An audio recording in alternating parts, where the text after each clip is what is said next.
All right, welcome back to ABA exam review and the continuation of our RBT practice question series, where we're going through another set of questions together and breaking them down. If you're new to the channel, welcome. If you're returning, welcome back. Please like and subscribe. Check out btexamreview.com for all of our study materials, including our combo pack. When you pass your exam, please let us know so we can include you in the Sunday shout out. Work hard, study hard. Let's get going. Lily rarely drinks water, and her parents are worried that she may be chronically dehydrated. They decide that they'll have Lily play outside for an hour each day because this leads to Lily drinking 12 to 16 ounces of water after playtime. This scenario is best an example of what? So let's think about the scenario. What do we know so far? We know that Lily rarely drinks water, and her parents are worried she may be dehydrated. So water is available. Lily doesn't drink it. Her parents are worried it's causing dehydration. What do they do in response? Well, they have Lily play outside for an hour because after playing outside, Lily drinks 12 to 16 ounces of water. In other words, prior to playing outside, Lily will not drink the water that is available to her. After she plays outside, she then drinks the water. So, what has happened?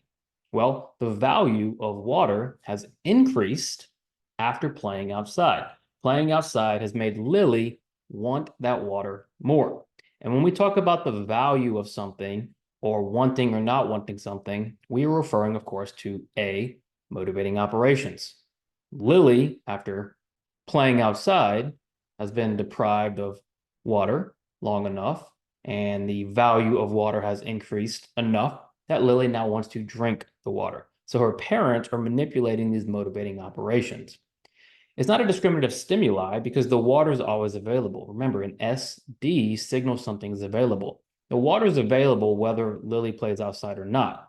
The only difference is after playing outside, the value increases. It's not a consequence intervention because it's happening before. It's an antecedent intervention. And it's not an unconditioned punishment because the water is not an unconditioned punisher. They are trying to get Lily to drink this water. And after she plays outside, she drinks the water. We're not sure how it affects her behavior, if it is going to be reinforcing. So we can't say whether or not what kind of consequence it is. Regardless, it's not a consequence intervention. The scenario is best an example of A, motivating operations. You, a behavior technician, are on a team with another behavior technician. That technician is always late to their sessions, forgets to write session notes, and sometimes leaves their session early. You believe this is affecting the client's behavior. How should you address this situation? This puts you in a difficult position as the behavior technician. You will be working on teams with other technicians, and when you see something, you need to say something, especially in this case where it's affecting the client's behavior. Our number one priority, no matter what, is always the client's behavior. And so if you know this technician is late, they're not writing session notes, and they're leaving early, so they're not doing what they're supposed to be doing, and you think it's affecting the client's behavior, what should you do? How should you address that situation? A, confront the technician and express your concerns. If you do that, it might just lead to more issues. That is not your role. What you want to do is let your supervisor know immediately. That is your supervisor's role and responsibility to address these issues. So B, inform your supervisor of your concerns, is what you want to do. And if you've been studying with me a lot, you might think, well, I'm always going to my supervisor in these situations. And that's what you should be doing. That is what the code wants you to do. It's what the task list wants you to do. Use your supervisor. This is their job. This is their role. C, inform the client's parents of your concerns and see how they feel about it. It's not the client's parent's job or business to figure out what's going on with these technicians. That is a supervisor's job. And then D, report the technician to the Behavior Analytics Certification Board. That is not your job yet, right? First things first is you tell your supervisor. Let your supervisor then guide you on what the best move is. So before you do anything else, you notice something's going on, you need to inform your supervisor of your concerns. Emma is teaching her client different ways to introduce themselves when meeting new people or how to say goodbye when leaving somewhere. Each time the client introduces themselves or says goodbye, Emma delivers reinforcement to the client. What type of reinforcement schedule does this represent? All right, so we have a reinforcement schedule question. As a technician, you need to know your basic schedules. So ratio schedules, interval schedules, which are variable or fixed. Now, this case is a little different because we have a situation where Emma is teaching her client introductions, saying goodbye, and every time the client engages in the proper behavior of introducing himself or saying goodbye, Emma delivers reinforcement. So what kind of reinforcement schedule would that be? Where every single time the behavior occurs, you deliver reinforcement. Well, one, it's going to be a fixed schedule, right? Because the schedule doesn't change, so it's fixed. Two, it's based on responses, so it's going to be a ratio schedule. And in this case, we can identify this as an FR1 schedule, and a fixed ratio 1 where every response is reinforced. And what's another name for an FR1 schedule?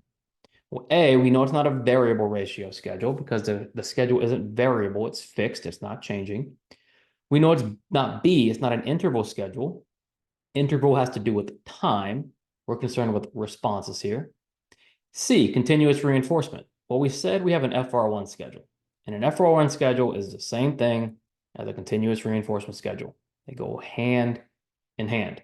When we talk about continuous reinforcement, we mean reinforcing every response that is accurate or the right response. And that's what Emma is doing. Each time the client introduces themselves or says goodbye, so every single time, Emma reinforces the client. That is continuous. What type of schedule does it represent? C, continuous reinforcement. Of course, D, not enough information. You have enough information here to identify this as continuous.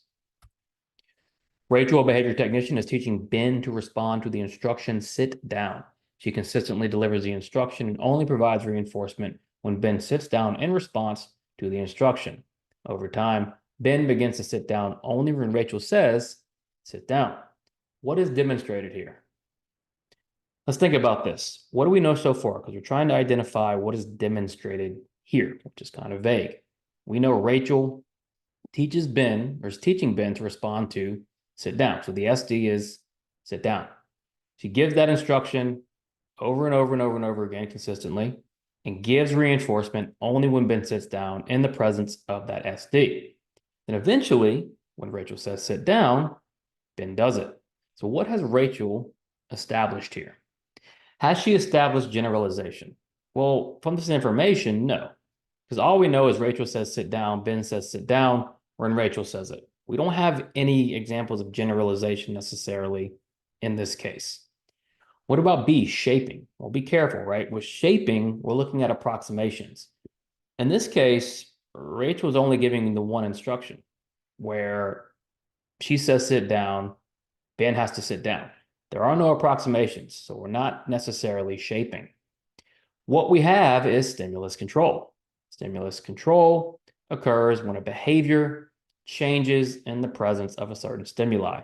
So when we give an SD that evokes or abates behavior, meaning it causes or stops behavior reliably, we have control over that behavior. Sit down now has stimulus control over Ben sitting down because Rachel has reinforced Ben in the presence of that stimulus. And it is an extinction. Extinction, we withhold reinforcement. We're not doing that here. There's no extinction happening. What is being demonstrated here is what we would consider stimulus control, where we have an instruction, and that instruction leads to a behavior reliably. Rachel has demonstrated stimulus control. A behavior analyst is trying to decide whether they should use a forced choice preference assessment or a multiple stimulus without replacement preference assessment with her current client.